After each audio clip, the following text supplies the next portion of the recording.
অনেকে অনুদান দিয়ে পার্টি চালাচ্ছি। তো এই জন্যই আমরা হয়তো আপনাদের জন্য অনেক কিছু করতে পারতাম, কেউ সামর্থ্য। তারপরেও আপনারা এখানে যে কয়জনই আসছেন তারা আমাদের লক্ষ লক্ষ মানুষের থেকে মূল্যবান। এখন বাংলাদেশের রাজনীতি হলো পয়সার খেলা।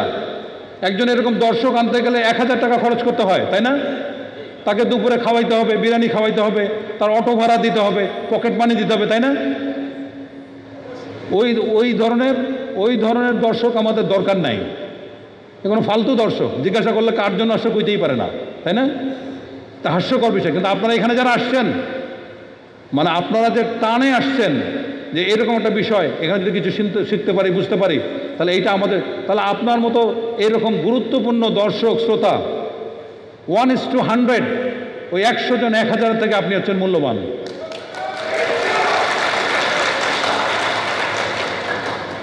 তাহলে এখন আমরা রাজনীতির যে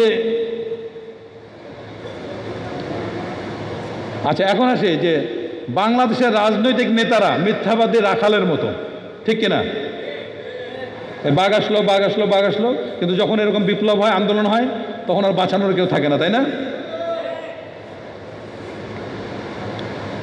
এখানে আমাদের শিক্ষণীয় বিষয় হচ্ছে মার্কাস অর্লিয়াস, এই ভদ্রলোক 170 খ্রিস্টাব্দে রোমে বসে যে থিওরিটা দিয়েছে, এটা পৃথিবীর অন্যতম শ্রেষ্ঠ থিওরি, যে আমরা কাজে বাধা পেতে পারি কিন্তু আমাদের ইচ্ছা শক্তিকে কেউ বাধা দিতে পারবে না। কথাটা কিন্তু মারাত্মক। দ্বিতীয় পয়েন্টটা খুব ইম্পর্টেন্ট, সেটা বলছে যে পরিবেশে আপনি কাজ করবেন, এই পরিবেশে যদি নিজেকে খাপ খাওয়াতে পারেন, তাহলে কিন্তু যে কোনো সমস্যার সমাধান করা সম্ভব। আমরা চাকরি করেছি এতদিন, এখন আমরা রাজনীতি করছি, এই পরিবেশে তো খাপ খেলাম না। তাহলে এখন কি দরকার? যদি আমরা সততার সাথে আপনাদেরকে ভালো কথা বলতে পারি, দেশের জন্য প্রয়োজনীয় ভালো জিনিসটা আমরা যদি বের করতে পারি, তবেই আমাদের সাফল্য আসবে। এখানে আমি যেটা বলেছি ইনডাইরেক্ট পদ্ধতি, আমরা কিন্তু ওই গুলিস্তানে বিশাল মিটিং করছি না, আমাদের ওই সামর্থ্য নাই, পোস্টারিং করার সামর্থ্য নাই, লক্ষ লক্ষ লোক ডেকে মিটিং ডাকার সামর্থ্য নাই। আমরা এই জন্য চিন্তা করেছি প্রত্যেকটা নির্বাচনী এলাকায় একজন করে ভালো মানুষ আমরা খুঁজে বের করতে চাই। এতে যদি 10 জন ভালো মানুষ পাই, সেই 10 জনকে নিয়ে আমরা কাজ করতে চাই। তাহলে আমাদের দলের, আমরা বলছি না সামনের নির্বাচনে আমরা 300 সিটে আমরা প্রার্থী দেব, অসম্ভব। পচা সরার নোংরা দুর্নীতিবাজ অর্থ পাচারকারী, ওকে আমি গুনতাই ধরবো না, এ ধরনের মানুষকে আমি দলেই রাখবো না।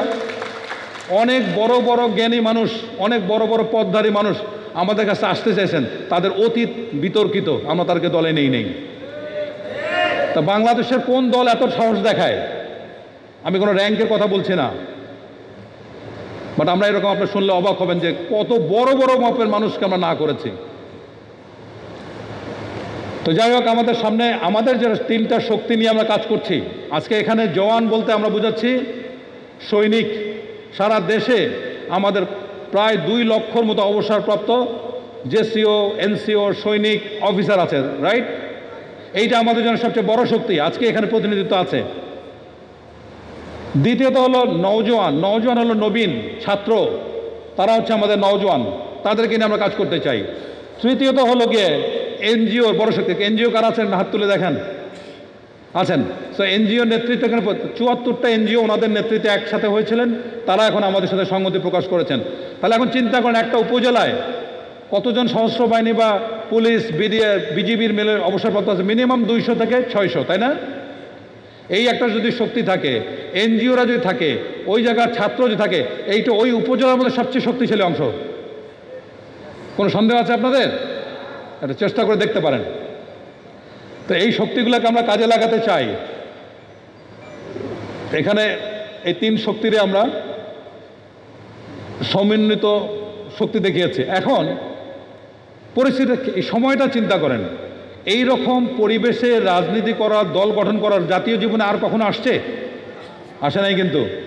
এই জন্য গত 8 মাসে 26টা রাজনৈতিক দল গঠন হয়েছে। এই ব্যাপারে এক টেলিভিশন আমার কাছে ইন্টারভিউ নিয়েছে। আমি বললাম, খুব লজ্জা পেলাম শুনে, যে আমিও তো ওই দলের মধ্যে আছি, যতক্ষণ রেজিস্ট্রেশন করতে না পারি ততক্ষণ তো আর কিছু বলার নেই। তো এখন দেখেন, 24-এর আন্দোলন আমাদের জন্য একটা ভিত্তি তৈরি করে দিয়েছে, কিন্তু এখন একটা বড় ধরনের রাজনৈতিক শূন্যতা চলছে। আওয়ামী লীগ নাই, ধরেন ইলেকশন করতে পারবে না, বিএনপি নির্বাচন করতে পারবে, জামাতের এখনও নিবন্ধন হয় নাই, হয়ে যাবে হয়তো বা সামনে ইনশাল্লাহ। অন্যান্য রাজনৈতিক দল নাই, তার বড় শূন্যতা আছে না? মানুষের ভিতরে এক ধরনের ক্ষোভ কাজ করছে না যে সবাইকে দেখা হয়ে গেছে, নতুন কিছু চাই? তাহলে এটা একটা রাজনৈতিক শূন্যতা বলে আমরা বলছি। তৃতীয় হলো দেশব্যাপী ভালো মানুষকে একত্রিত করা, এবং আমি যে গবেষণা করেছি তাতে দেখেছি ভালো মানুষরা বিদ্যুৎ বেগে দেশের জন্য কিছু করতে চায়। এখন সৎ, শিক্ষিত, দেশপ্রেমিক মানুষ যদি সাহসী না হয় তাহলে সে হলো প্রতিবন্ধী শিশুর মতো। একটা ফ্যামিলিতে যদি একটা মানসিক বা শারীরিক প্রতিবন্ধী একটা শিশু থাকে, এটাকে বাবা মা ফেলে দেবে? তাহলে আমার সমাজে যারা শিক্ষিত, সৎ, দেশপ্রেমিক সবই আছে, সাহস নাই, রাজনীতি করতে চায় না, ও সামাজিক, ও আমার জন্য রাজনৈতিক প্রতিবন্ধী মানুষ না? বোঝা তো, বাড়তি বোঝা। তো এর মাধ্যমে একটা জিনিস আমি বলতে চাই, সারা দেশে যত ভালো মানুষ আছেন, আমাদের দল করতে হবে তা না, বাট রাজনীতি করেন। রাজনীতি না করলে, রাজনীতির প্লেটোর একটা কথা আছে যে যারা মূর্খ, যারা অযোগ্য, তাদেরকে দ্বারা আপনার শাসিত হইতে হবে। For more updates, follow us on Facebook, subscribe our YouTube channel, get the latest update on www.daily-sun.com.